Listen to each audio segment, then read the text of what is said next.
ဟိုးရှိရှိတော့ငါတော်ကြီးတကူမှာစာကလေးတစ်ကောင်နေထိုင်လျက်ရှိပါတယ်စာကလေးဟာသူ့ရဲ့တိုက်ကိုခက်ခဲနဲ့တိဆောက်ခဲ့ပါတယ်တရက်မှာတော့သူနေထိုင်ရာပတ်ဝန်းကျင်မှာစင်အုပ်တို့ကစကြက်ပြောင်းရွှေ့လာခဲ့ကြပါတယ်ပထမရက်မှာသူ့ရဲ့တိုက်နားထိရောက်လာခဲ့ပေမဲ့ဘာမှဖြစ်မသွားခဲ့ပါဘူးဒါပေမဲ့စင်ရိုင်းအုပ်ထဲမှာစိုးတန်းတဲ့စင်တစ်ကောင်ပါလာခဲ့ပါတယ်တရက်မှာတော့အဲ့ဒီစင်ရိုင်းကပဲစာငယ်လေးရဲ့တိုက်ကိုဖျက်ဆီးခဲ့ပြီးဥတွေအလုံးဟာလည်းကွက်ကြီးပျက်စီးသွားခဲ့ပါတယ်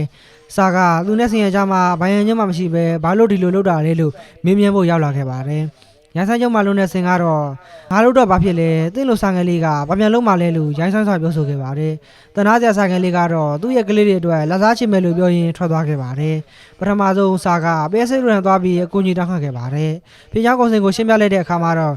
ပဲစိတ်တွေကစာကိုကူညီဖို့ဆုံးဖြတ်ခဲ့ပါတယ်။စာကလေးကတော့တဲ့ဖောက်စုပ်စီကိုအကူကြီးထပ်မတောင်းဆိုခဲ့ပြီးဖားတွေကပါအကူကြီးဖို့သဘောတူလိုက်ပါတယ်ဒီလိုနဲ့စာကစင်အုပ်စုကိုအမြဲတမ်းစောင့်ကြည့်နေခဲ့ပါတယ်တရက်မှာတော့စင်အုပ်ကြီးက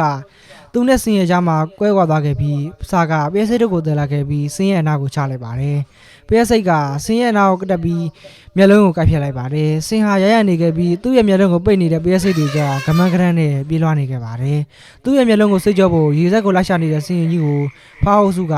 ရေရှိတဲ့ထင်အောင်အတန်းပေးကြပါတယ်ဒီလိုနဲ့စင်ဟာရေရှိတဲ့မှတ်နဲ့ကြောက်ထဲကိုခုန်ဆင်းလိုက်ခဲ့ပါတယ်နောက်ဆုံးမှာတော့စာကသူ့ရဲ့ကလေးအတွက်လက်စားချစ်ခဲ့ပြီးသူ့ရဲ့တိုက်ကိုလည်းပြန်လည်တိဆောက်ခဲ့ပါတယ်